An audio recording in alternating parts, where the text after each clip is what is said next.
Assalamualaikum warahmatullahi wabarakatuh. Sahabat sehat, selamat bertemu lagi dengan Rumah Akreditasi. Rumah Akreditasi adalah rumah tempat kita belajar, bertanya, dan berdiskusi masalah akreditasi.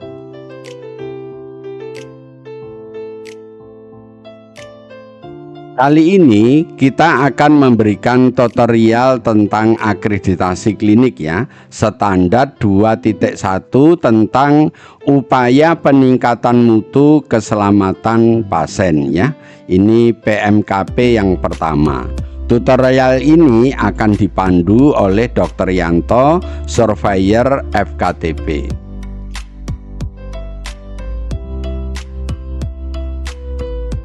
Baik, kita pahami dulu tentang standar 2.1. Dalam rangka meningkatkan mutu dan keselamatan pasien, maka klinik mempunyai program peningkatan mutu dan keselamatan pasien yang biasa disingkat dengan PMKP, yang menjangkau seluruh bagian dan seluruh tenaga yang bekerja di kliniknya. Jadi dalam hal ini klinik diminta untuk meningkatkan mutu dan keselamatan pasien dengan program yang namanya PMKP ya, peningkatan mutu dan keselamatan pasien. Penanggung jawab klinik menunjuk koordinator program PMKP untuk melaksanakan program PMKP di klinik. Jadi agar upaya peningkatan mutu dan keselamatan pasien ini bisa berjalan dengan baik, maka PJ klinik diminta untuk menunjuk koordinator ya dalam melaksanakan PMKP di klinik. Itu adalah standar 2.1.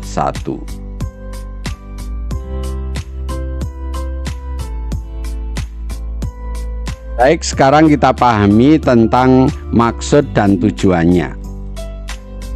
Klinik memiliki upaya peningkatan mutu dan keselamatan pasien yang meliputi ya, 1. Penentuan dan evaluasi capaian indikator mutu klinik ya. Jadi klinik diminta untuk membuat indikator mutu klinik. Yang kedua, pelaporan insiden keselamatan pasien atau biasa disingkat dengan IKP. Jadi jika ada insiden ya di klinik, maka itu perlu dilaporkan. Kemudian yang ketiga, pelaporan indikator mutu klinik ya. Jadi indikator mutu klinik setelah dibuat itu diukur kemudian dilaporkan. Kemudian yang keempat ya, penerapan manajemen risiko terintegrasi mencakup pelayanan ya, mencakup pelaksanaan proses manajemen risiko yang dibuktikan dengan membuat daftar risiko dan mitigasi risiko. Jadi yang nomor 4 ini klinik diminta untuk menerapkan atau menjalankan manajemen risiko ya, dengan cara membuat daftar risiko dan melakukan mitigasi risiko. Yang dimaksud mitigasi risiko adalah upaya untuk membuat risiko itu jika terjadi minimalis atau tidak terjadi.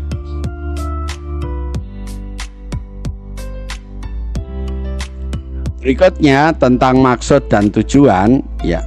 Penanggung jawab klinik menunjuk seorang atau lebih staf klinik sebagai penanggung jawab atau koordinator program PMKP yang bertanggung jawab terhadap penyusunan, pengukuran, evaluasi, dan pelaporan indikator mutu klinik dan insiden keselamatan pasien.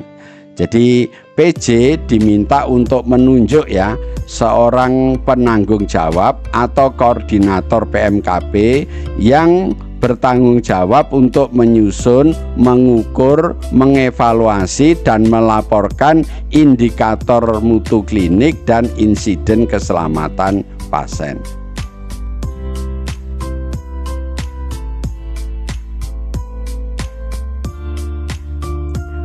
Terdapat 3 jenis indikator mutu di klinik ya. Jadi indikator mutu yang ada di klinik ini ada 3.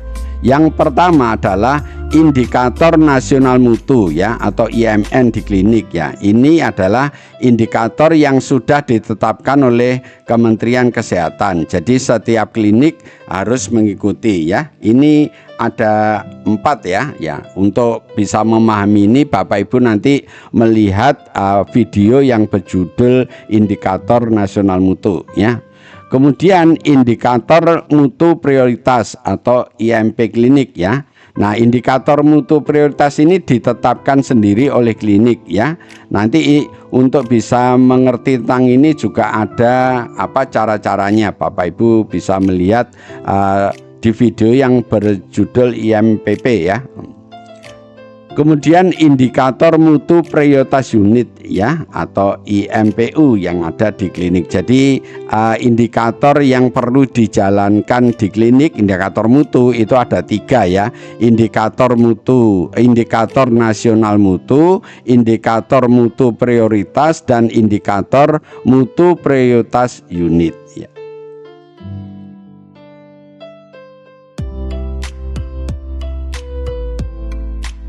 Berikutnya, pemilik dan penanggung jawab klinik terlibat dalam peningkatan mutu dan keselamatan pasien di klinik dan menerima laporan capaian indikator mutu klinik dan laporan insiden keselamatan pasien. Jadi dalam hal ini pemilik klinik dan PJ klinik ya, diharapkan ikut terlibat dalam peningkatan mutu dan keselamatan pasien. Bagaimana caranya? Yaitu menerima laporan ya, capaian indikator mutu klinik dan laporan insiden keselamatan pasien. Diharapkan setelah mendapatkan laporan itu membuat feedback ya, untuk ditindaklanjuti kepada koordinatornya.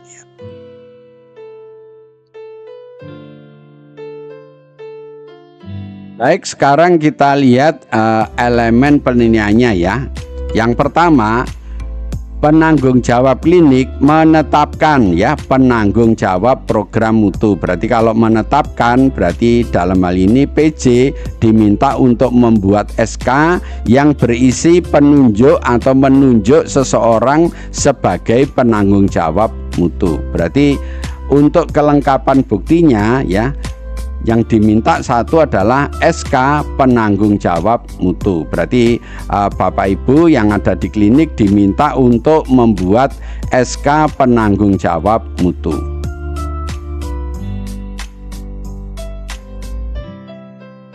Jika Bapak Ibu masih kesulitan cara membuat SK, silakan untuk menonton video yang berjudul SK ya, atau surat keputusan ya. Di dalam video ini akan dijelaskan langkah demi langkah caranya membuat SK keputusan.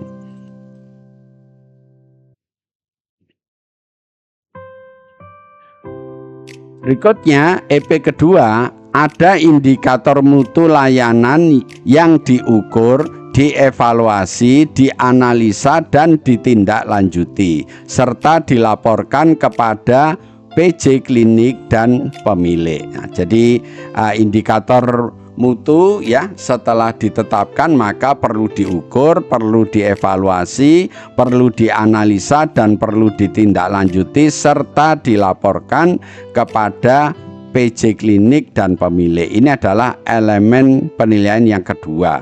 Maka untuk memenuhi bukti ya pada EP yang kedua, yang diminta adalah Bapak Ibu membuat SK penetapan indikator mutu. Berarti indikator mutu ini perlu ditetapkan ya. Tadi sudah disebutkan ada 3 ya, 3 macam indikator, maka itu perlu ditetapkan ya.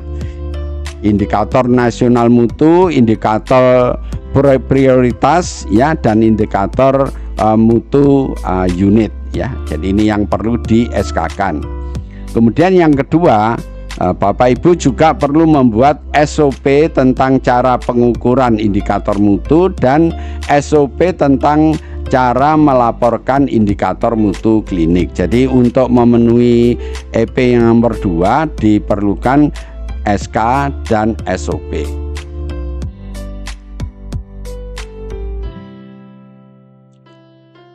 Jika Bapak Ibu kesulitan untuk membuat SOP ya, silahkan menonton video yang berjudul SOP ya, Standar Operasional Prosedur di Rumah Akreditasi ya, di channel Rumah Akreditasi. Di video ini sudah dijelaskan langkah demi langkah cara membuat SOP ya, Standar Operasional Prosedur ya. Silahkan ditonton video ini agar Bapak Ibu paham tentang cara membuat SOP.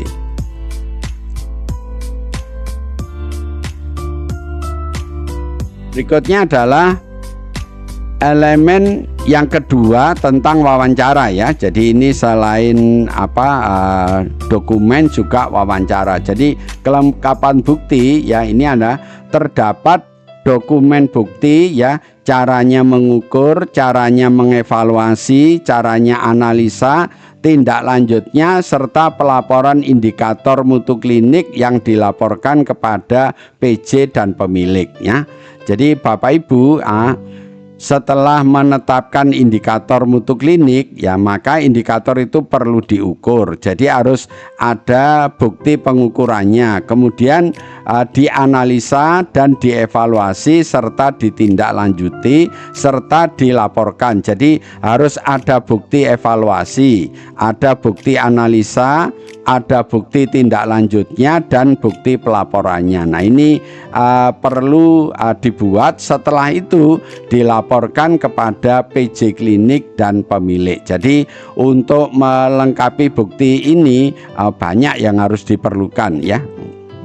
Kemudian yang keempat, terdapat dokumen bukti umpan balik perbaikan dari penanggung jawab klinik dan pemilik. Jadi PJ dan pemilik setelah diberikan laporan oleh koordinator, maka PJ dan pemilik itu mempunyai kewajiban untuk membuat umpan balik perbaikan. Jadi harus ada bukti ini ya.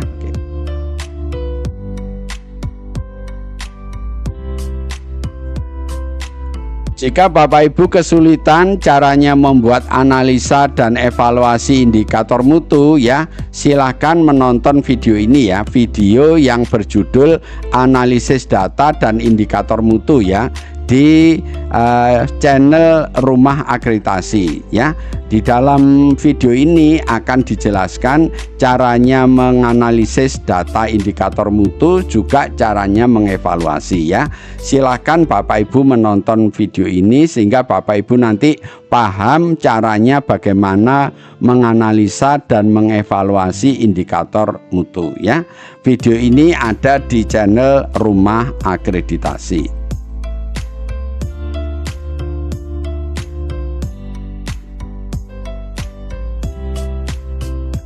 Masih melanjutkan yang elemen penilaian yang kedua ya. Kelengkapan bukti yang berikutnya adalah ini, terdapat dokumen bukti yaitu caranya mengukur, evaluasi, analisa dan tindak lanjut dan pelaporan indikator nasional mutu yang disampaikan kepada Kementerian Kesehatan. Jadi indikator mutu ada 3. Jika yang untuk indikator mutu nasional maka pelaporannya kepada Kementerian Kesehatan. Sedang untuk indikator mutu prioritas klinik dan indikator mutu prioritas unit ya, itu pelaporannya kepada PJ klinik dan kepada pemilik klinik. Jadi supaya Bapak Ibu tidak keliru ya. Nah, kalau yang dilaporkan kepada Kementerian Kesehatan adalah indikator nasional mutu yang jumlahnya ada 4 ya. Kemudian melaksanakan wawancara ya, untuk memastikan pelaksanaan pengukuran indikator mutu. Jadi para koordinator ya, koordinator PMKP itu nanti juga akan diwawancarai oleh surveyor tentang bagaimana pelaksanaan yaitu pengukuran indikator mutunya ya. Jika bisa menjelaskan dengan baik ya, maka akan diberi nilai yang baik.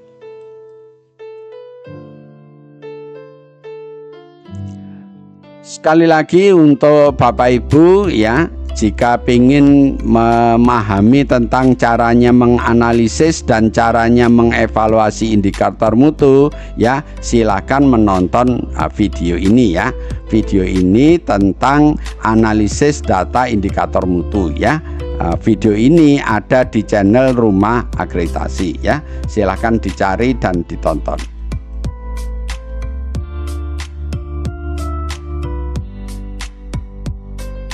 Berikutnya yang elemen penilaian yang ketiga, insiden keselamatan pasien ya, dilaporkan dan dilakukan investigasi sesuai dengan ketentuan ya.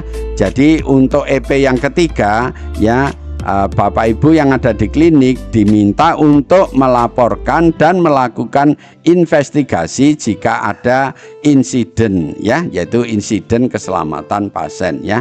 Untuk memenuhi EP nomor 3 ini, kelengkapan bukti yang diminta adalah yang pertama, terdapat dokumen bukti pelaporan ya. Jadi ada bukti pelaporan tentang insiden keselamatan pasien ya.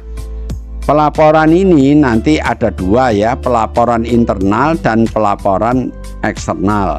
Pelaporan internal itu dilaporkan dari koordinatornya ya kepada PJ klinik, sedangkan pelaporan eksternal itu dilaporkan ya oleh PJ klinik kepada KNKP ya.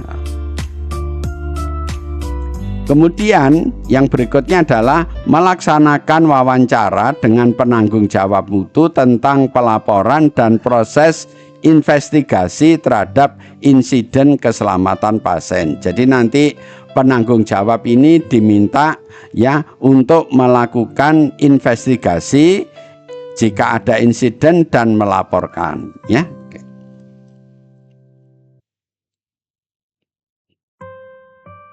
Jika Bapak Ibu ingin mengetahui caranya melakukan investigasi keselamatan pasien ya, silahkan menonton video ini ya, video yang ada di channel Rumah Akreditasi ya. Video ini berjudul RCA ya. Jadi di sini ya, ini akan dijelaskan tentang bagaimana caranya menganalisis dan caranya melakukan investigasi insiden ya. Silakan Bapak Ibu melihat video yang berjudul RCA ini.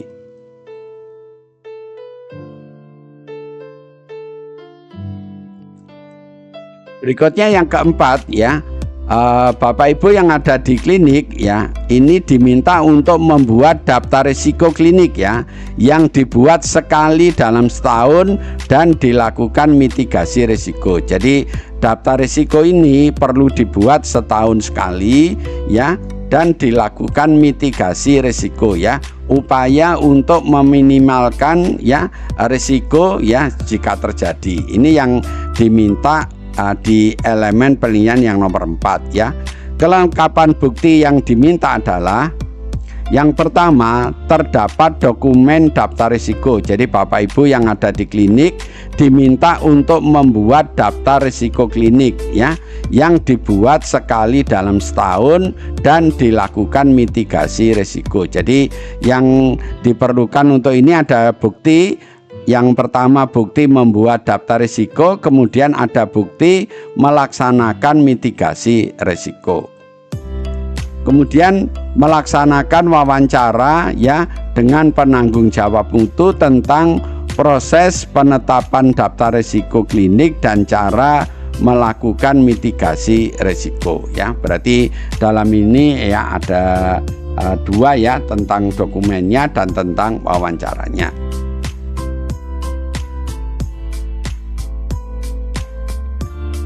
Bapak Ibu yang ada di klinik, jika kesulitan membuat daftar risiko ya, silahkan melihat video ini ya. video tentang register risiko ya. Maka di dalam video ini akan dijelaskan langkah demi langkah caranya membuat register risiko ya. Silahkan ditonton video ini, ada di channel Rumah Akreditasi ya. Jadi sekali lagi, untuk Bapak Ibu yang kesulitan membuat daftar risiko, silahkan menonton video ini.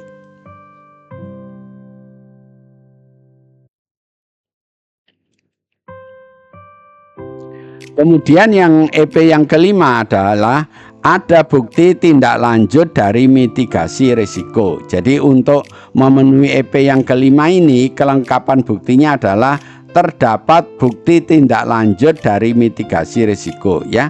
Mitigasi risiko itu dibuat ya saat kita membuat register risiko. Jadi di dalam register risiko itu ada kolom tentang mitigasi risiko. Nah, kemudian mitigasi risiko itu kemudian dilaksanakan ya. Jadi untuk melaksanakan mitigasi risiko ini perlu buktinya ya. Kemudian yang kedua, melakukan wawancara dengan penanggung jawab mutu tentang tindak lanjut dari mitigasi risiko. Jadi daftar risiko yang telah kita buat, di dalamnya ada kolom tentang mitigasi risiko. Maka mitigasi risiko itu perlu ditindaklanjuti ya. Nah, bukti tindak lanjutnya nanti Bapak Ibu berikan dan tunjukkan kepada surveyor.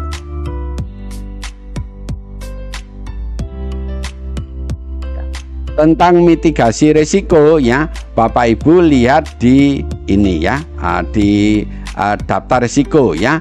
Jadi di daftar risiko ini ya ada beberapa kolom. Kolomnya ada ruang lingkup ya, ruang lingkupnya mana, kemudian area lokasinya di mana, sumber informasinya dari mana risiko itu, kemudian risiko atau kondisi saat ini bagaimana ya, kemudian kontrol internal yang ada saat ini apa saja, kemudian asesmen risiko ya, pengukuran risiko itu tentang diukur tentang probabilitasnya, dampaknya dan kesiapannya. Kemudian ini dikalikan kemudian ketemu total ya. Kemudian setelah ditotal dibuat ranking. Nah, ranking yang nomor pertama itu yang perlu dilakukan mitigasi risiko ya.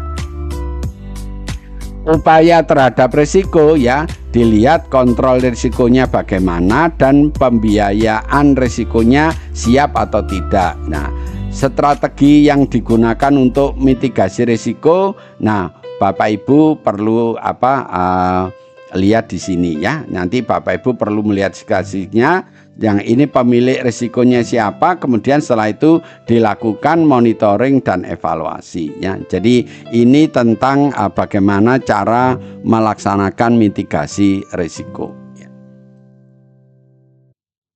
Terima kasih telah menonton video ini. Jika video ini Bapak Ibu anggap baik, tolong beri kami like ya. Dan Bapak Ibu jangan lupa untuk subscribe agar Bapak Ibu tidak ketinggalan kalau kami upload video-video yang baru ya. Dan kalau ada sesuatu yang kurang jelas, tolong Bapak Ibu komen ya, komen di channel Rumah Akreditasi.